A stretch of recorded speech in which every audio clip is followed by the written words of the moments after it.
For many holidaymakers around the world, the chance to experience real magic and the awfully big adventure that comes with a trip to one of the famous mouse's houses is exactly what dreams are made of. So join us as we explore the endless possibilities of that great big beautiful world of Disney as we travel to the magic.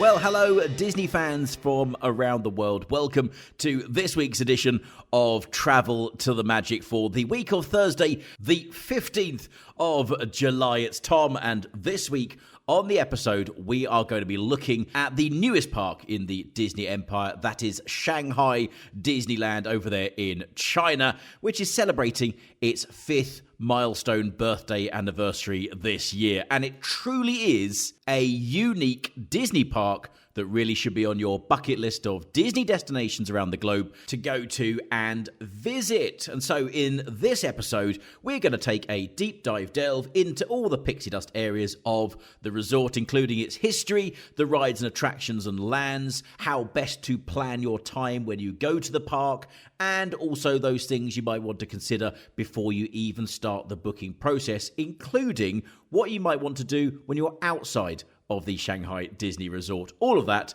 will be inside this episode. And like always, if you have any questions or queries or would like some more information on anything that we talk about in Travel to the Magic, you could drop us a message via all of the social media platforms at Another Disney Podcast. So let's start at the very beginning. A very good place to start. I think somebody quite famous from Disney said that once.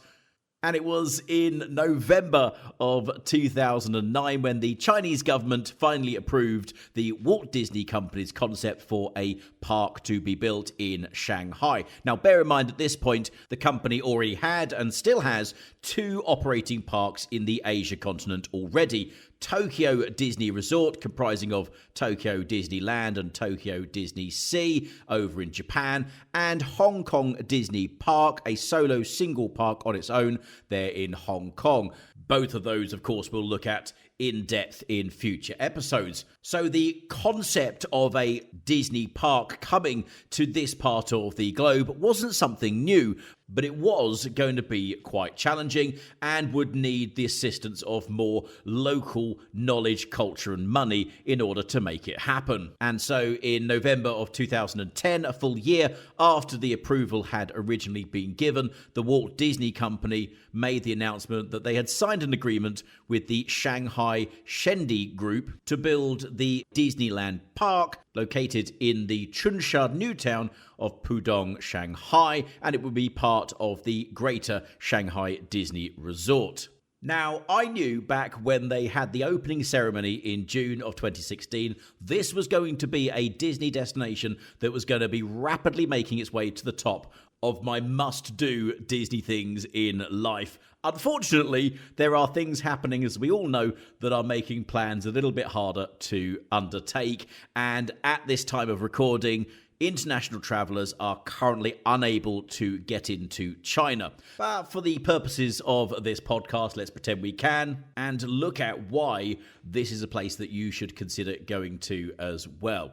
And one of the things that I think makes this place absolutely unique is in the design, because Shanghai Disneyland is perhaps Disney's most original theme park. They lean very little on real-world locations and histories. They don't try to recreate meticulously towns and villages and lands from well-known films. In fact, Disneyland in Shanghai is almost full of completely original and fictional worlds for you to go and explore.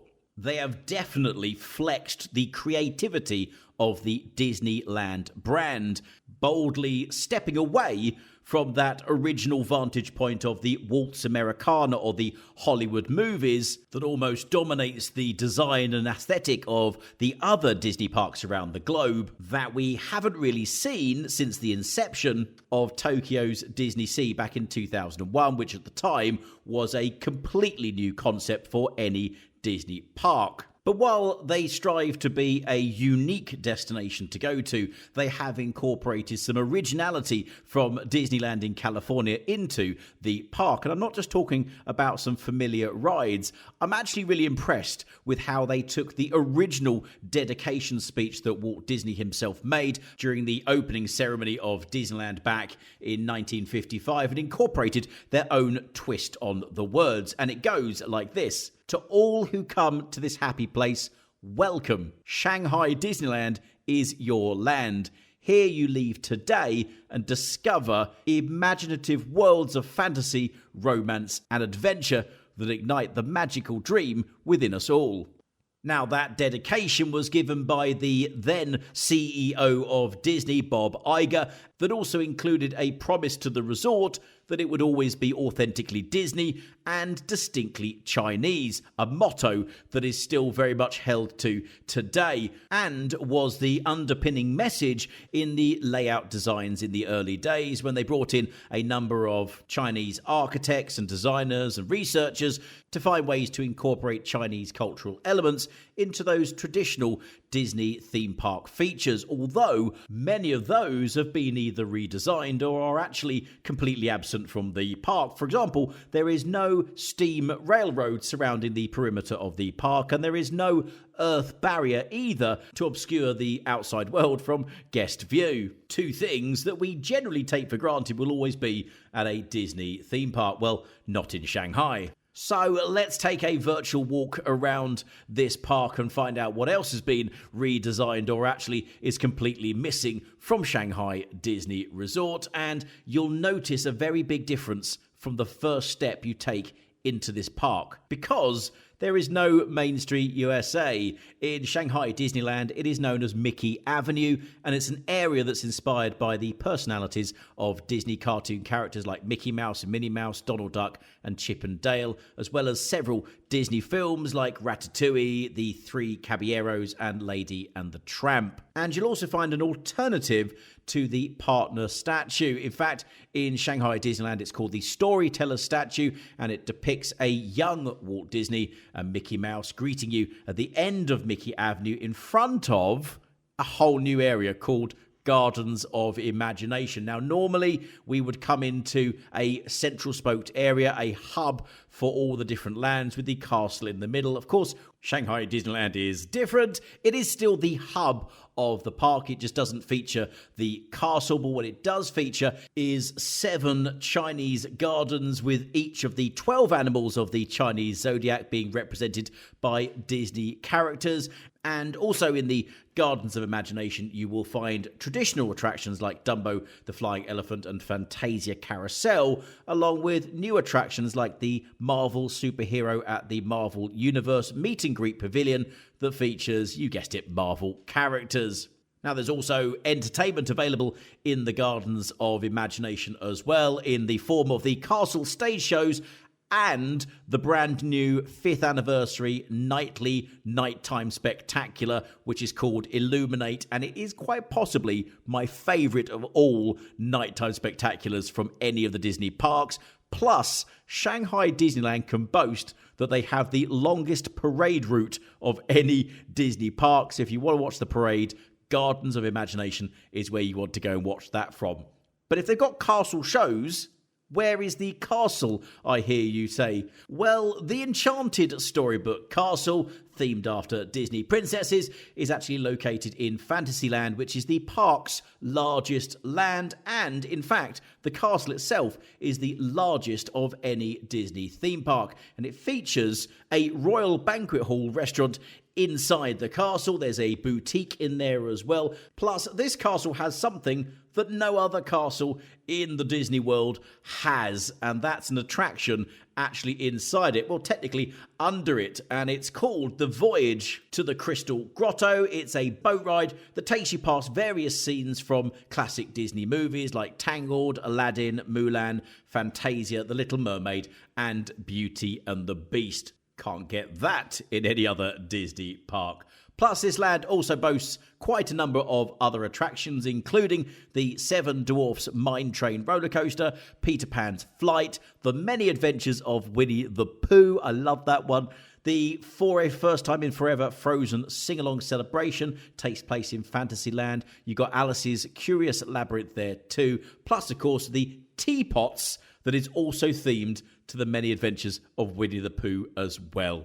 Big fans of the Pooh Bear they are in Shanghai by the looks of it. Now, on our virtual tour, where are we going to next? Let's go to Treasure Cove. And this is a land themed to an 18th century Spanish harbour town located on a Caribbean island that has been captured by Captain Jack Sparrow from the movie franchise versions of Pirates of the Caribbean. And the land's marquee attraction is, in fact, the Pirates of the Caribbean Battle for the Sunken Treasure, which features all new technology never used before in any other previous iteration of the Pirates ride from all the different Disney parks around the globe. It uses magnetic power to propel the ride cart around the different show scenes from 4 of the Pirates of the Caribbean movies, and includes quite a few unique twists and turns courtesy of the Walt Disney Imagineering team and the Industrial Light and Magic crew, who you may know as being the creators of the computer-generated effects on franchises like Star Wars. So this is a definite must-not-miss ride when you go to visit Shanghai Disneyland, for sure. Now, this park does have a Tomorrowland, the futuristic-themed area of a Disney theme park. But unlike other Tomorrowlands, this version does not have a Space Mountain, and instead is the home to Tron Light Cycle Power Run, the original Tron-themed roller coaster that is also coming to the Magic Kingdom at the Walt Disney World Resort in the coming years. And what's kind of unique about this roller coaster is it takes riders inside and outside the attraction's show building, reaching speeds of nearly 60 miles an hour, which makes it the fastest roller coaster of any Disney coaster in any park, certainly to date at the moment. And you ride upon a motorbike-style vehicle created again by the Walt Disney Imagineering team. And yes, if you are fans of the Tron movies, that's Tron and Tron Legacy, then you'll be very pleased to know that the ride vehicles do resemble the light cycles from those movies and are designed specifically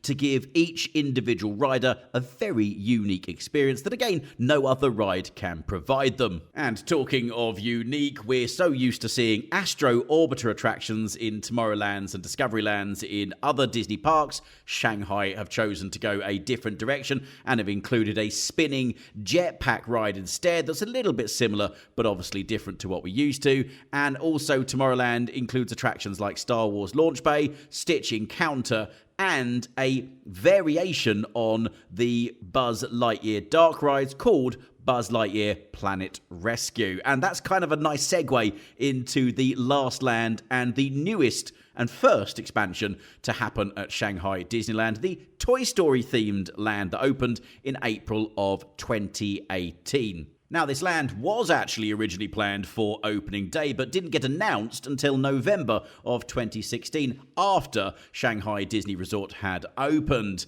and includes a lot of the rides that we have seen in other Disney parks, but maybe slightly differently branded. For example, if you know Walt Disney Studios Park in Paris, in their Toy Story Land, they have the RC Racer. Well, in Shanghai at Disney, it is called the Rex's Racer. They also have the Slinky Dog Spin, which is also seen at the Walt Disney Studios Park and at Hong Kong Disneyland as well. Plus, they have Woody's Roundup, which is an attraction very similar to Mater's Junkyard Jamboree at Disney's California Adventure, which is, of course, themed around Woody and Bullseye. And lastly, the land offers you a number of Toy Story-themed restaurants and refreshment outlets to enjoy whilst you're there. Now, there is only one land left to talk about at Shanghai Disneyland, and it's not even open yet, but it's highly anticipated and will be truly unique and original to this park in China. And that, of course, is the city of Zootopia, which was announced in January of 2019. It'll become the 8th themed land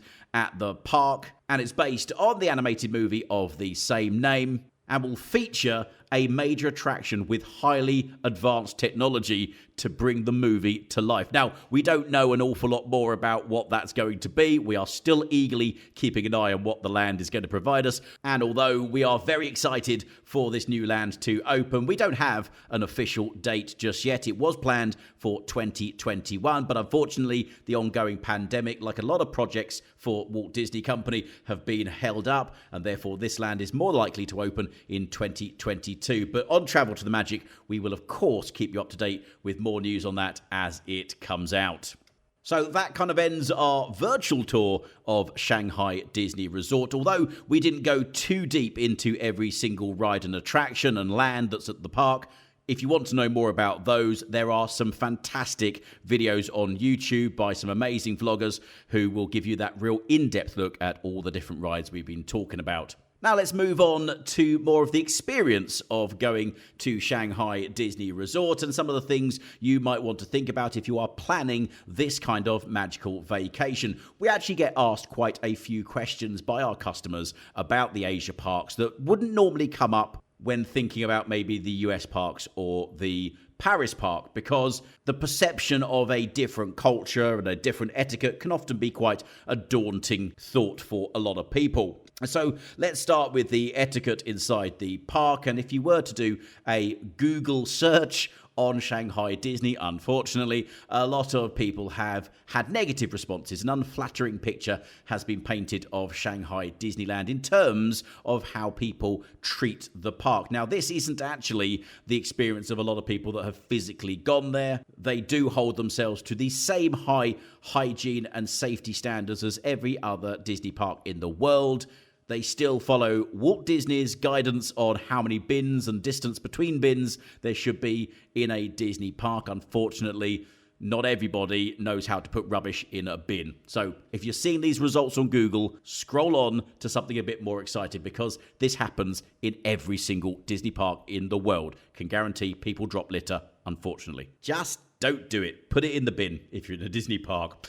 One of the other big things that people tend to get nervous about when going to a Disney park in a country that they are not familiar with is the language barrier problem. Now, in Disney parks, this really isn't a problem. If you've ever been to Disneyland in Paris, there is a significant portion of the entertainment and experience at the parks that is in French. It is their national language. English is not the primary language there, but it doesn't stop you from enjoying the magic, because Disney is quite universal in terms of its IPs. If you've ever stood and watched the nighttime spectacular illuminations at Disneyland Paris, you'll know full well, especially if you've seen me there, that everybody is singing Let It Go in their own language at the top of their voices, no matter the fact that the projection on the castle is in French. It doesn't make a difference.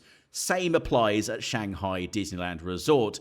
Every sign, every map, every instruction is in multiple languages. Attractions that are generally in the Chinese language are very easy to follow along with, because we either know the concept of the ride or we know the storyline that is behind the theming of that attraction. So again, the language generally doesn't get in the way. Or we are simply immersed in so much magic that we kind of forget that there is a different language going on.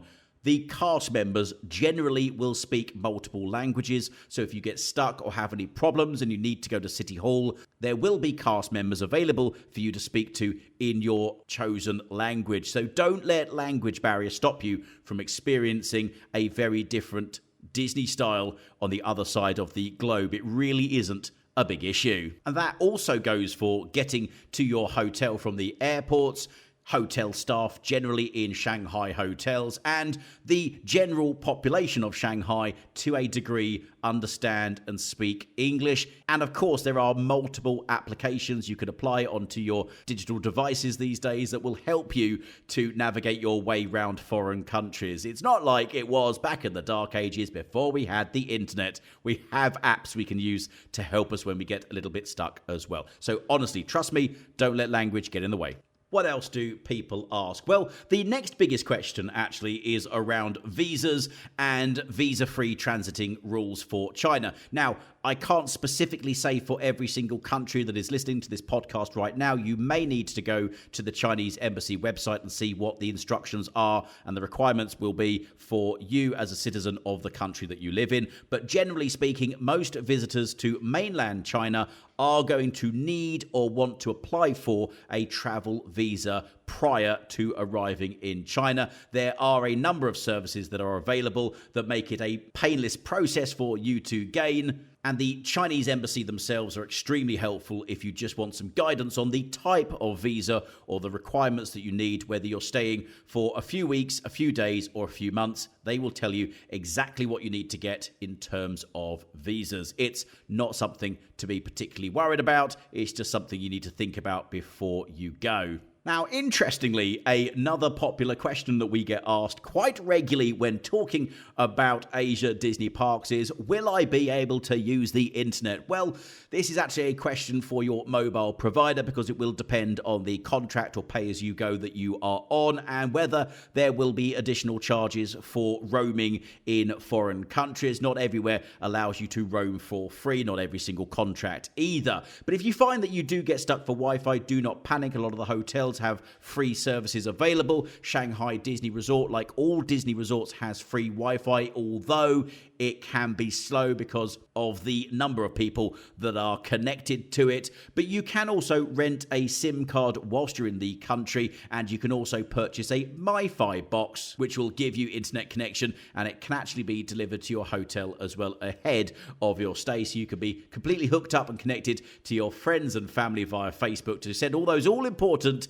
magical selfie moments and videos of your stay to make everybody else jealous that they're not there with you. So Wi-Fi is available to a degree. There is free public service Wi-Fi in Shanghai. It's not as good as you would find in Hong Kong, but it is kind of there as well. But you may want to consider adding Wi-Fi to your checklist of things to do and plan for before going on your magical vacation. Now, one of those things that makes the world go round is also going to need to be in your pocket if you're heading to China, and that is some currency as well. And China's currency is the renminbi or the yuan. I'm probably pronouncing those both incorrectly, so I do apologize. But you'll most definitely want to order some before you take your trip from your preferred currency converting company, as it's kind of nice to have it, as a lot of the metro taxis and some of the more localized services that you may want to use whilst there don't accept credit cards or debit cards. It will be cash payments. There will be a lot of additional things that you might want to do in and around the Disney parks that also require cash only, but most major businesses in Shanghai, including the Disney resort itself, will accept a debit or a credit card for payments. And as a handy tip, if paying via a credit or debit card, always pay with local currency to avoid any potential fees and, of course, to get a more favorable conversion rate when you're paying for things in Shanghai. And make sure you know your PIN number, because a lot of places don't accept contactless connections from foreign cards. Now, the next question, I'm quite surprised, isn't at the top of everybody's list. It is, in fact, quite a few questions down, and that is, when is the best time to visit Shanghai Disneyland? Well, I guess the reason it's not at the top of the list is it all depends on you. When do you like to go to places? For example, if you like snow, then Disneyland Paris in January, February time is probably the ideal time to go. That's when you're most likely to get snow. If you like hot temperatures and you like to be in your shorts and t-shirt, then August at Walt Disney World is the ideal time to go to WDW. So it really is a question dependent on you. But in general terms, the summer months in Shanghai will be incredibly hot, humid, and uncomfortable, like it is in a lot of places that have temperatures in the upper ranges, whereas the winter can be absolutely the opposite and bitterly, bitterly cold. The weather in spring and autumn is generally quite mild, so if you're looking for a nice balance between too many clothes and not enough clothes, then these may be the two seasons that you might want to consider your trip. But I would also suggest not traveling on weekends. Maybe try to arrive in Shanghai on the beginning of a week, because the weekends tend to be the times that the Shanghai citizens will go and visit the parks, making them very, very busy, and definitely avoid public holidays, including Chinese New Year. Now, that may sound a little bit crazy because no doubt it is an incredibly exciting time to go to China, because it will be extremely busy and wait times on rides at Shanghai Disneyland will be massive. So to make the most of a trip to this Disney park in Asia, you probably want to pick the perfect time in autumn or in spring that is not during a public holiday and takes in the best part of the week to maximize the magic of going to this Disney park. And like with all holidays booked with FlyMickey Travel, our agents are on hand to help you pick that perfect time any day of the week. Just drop us a message from flymickey.com. Now, where to stay when visiting Shanghai Disneyland? If you want to stay as close as possible to the parks, you do have 2 on-site hotels to choose from, the Shanghai Disneyland Hotel and the Toy Story themed hotel as well. And if you stay in one of these 2 hotels, you can take advantage of early entrance into the parks, a bit like extra magic hours that you experience in other Disney destinations. And so it helps you avoid the huge crowds at the entrance during those opening hours, a massive advantage. But of course, just bear in mind that these 2 hotels will set you back a little bit more money than maybe staying in one of the many other hotels that surround the park and are just a short distance away. Plus, it is completely possible to stay at other hotels in the city if you are considering adding on maybe cultural excursions or simply taking in some of the Shanghai city lifestyle. And the parks are very easily accessible using the metro line or just hailing a cab using that extra currency you have in your pocket that we talked about earlier in the podcast. Now, how many days should you visit Shanghai for? Well, that will totally depend on what you're wanting to get out of your magical vacation. While Disney may be the focus of going to Shanghai, it still is a single park destination, and therefore it won't take you long, crowd dependent obviously, to do all of the rides, attractions, shows, and take in the nighttime spectacular. So what we tend to recommend to our customers is to book a 7-night vacation to Shanghai, plan up to 4 days of magic at the Disneyland park, and also then incorporate some cultural experiences into their holiday as well, maybe having 1 single day to go self-exploring around the city. So not only do you get the magic of the mouse, but you also get to make some amazing memories by taking in the sights and sounds and the culture of China as well. Now, the last few things you might be thinking about: is there a downloadable Shanghai Disneyland app? Yes, of course, there is. You can create an account on there and you can check the wait times for rides and book fast passes for attractions once you're inside the park. When is the best time to buy your park tickets? Well, if you're purchasing a complete package for your holiday, make sure your travel agent is booking these tickets in advance of your stay. And generally speaking, you can only buy a 1-day or a 2-day ticket. So you need to make sure that your package comes with sufficient individual tickets to get into the park for the amount of days that you want to go to. For example, if you are going to go for 4 days, then it is advisable to buy 2 2-day tickets for your stay. If you only want to go for 3 days, then you can do a mix and match, a 2-day ticket and a 1-day ticket. It purely comes down to how many days you want to spend in the park. Yes, you can buy them from the park kiosks themselves, and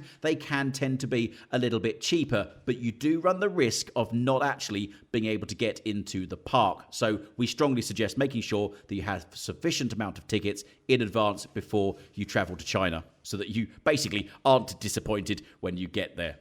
On the shopping front, you are inevitably going to spend some money whilst you're in the Disney parks. In the many shops that they have there, we all know Disney fans like to buy Disney merch, and if you do find yourself wanting to purchase everything but not wanting to carry it around with you all day long, then there is a free of charge package pickup service, which means you'll have all of your purchases available at the exit of the park when you leave at the end of the day. It's a very easy and convenient service, and guests who are staying at the Shanghai Disney Hotel or the Toy Story Hotel can actually have their shopping delivered directly to the hotel. Unfortunately, this is not available for any other hotel off-site, but another perk of staying in a Disney property. Now, Disney Town, which is very similar to the Disney Village or Downtown Disney or Disney Springs, is located right next door to the entrance to Shanghai Disneyland, and it is a great place to go and take a break from the parks. It includes many familiar shops like World of Disney, Lego, Build-A-Bear, and Pandora, plus many amazing restaurants, including the Cheesecake Factory, Wolfgang Puck, Toast Box, and Starbucks. And it really is a truly wonderful place to go and get some peace and quiet. And if you take a little walk along Wishing Star Lake, you'll find many spots to sit down and take the weight off your feet from your busy, magical day inside the park. And another great place, actually, in Disney Town to take the weight off those feet is at the beautiful Walt Disney Theatre. And this is currently home to the Broadway musical Beauty and the Beast. So what a great way to have a little bit of a rest and relaxation, but still take in that Disney magic. But just remember that if you want to get back inside the parks, you will need to have your paper ticket with you, as there are no readmittance hand stamps available going in and out of Disney Town.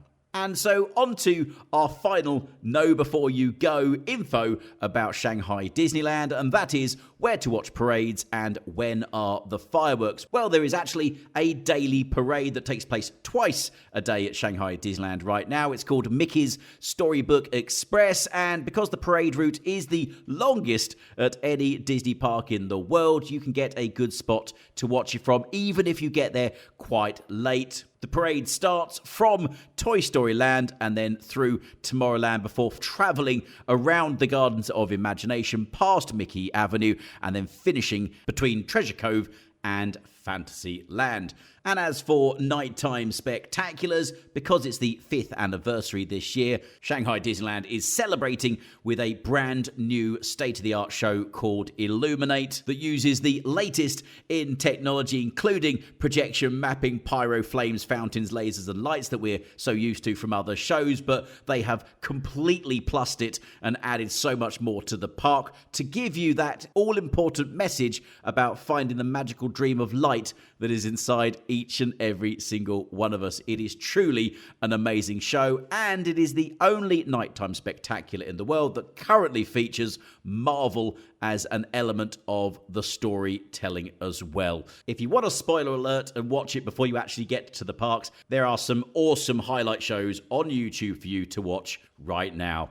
And that brings us to the end of this episode of Travel to the Magic. Hopefully you've enjoyed listening to me talk about one of the 3 amazing Disney parks on the Asia continent. We will, of course, take a look at Hong Kong Disneyland and Tokyo Disneyland in much more detail in future episodes. But like always, if you have any questions or queries about what you've heard in this episode, or if you have some ideas for content for future Travel to the Magic podcasts, then you can get in touch with us via all social media platforms at Another Disney Podcast. And all that's left to say is have yourself an amazing, magical day.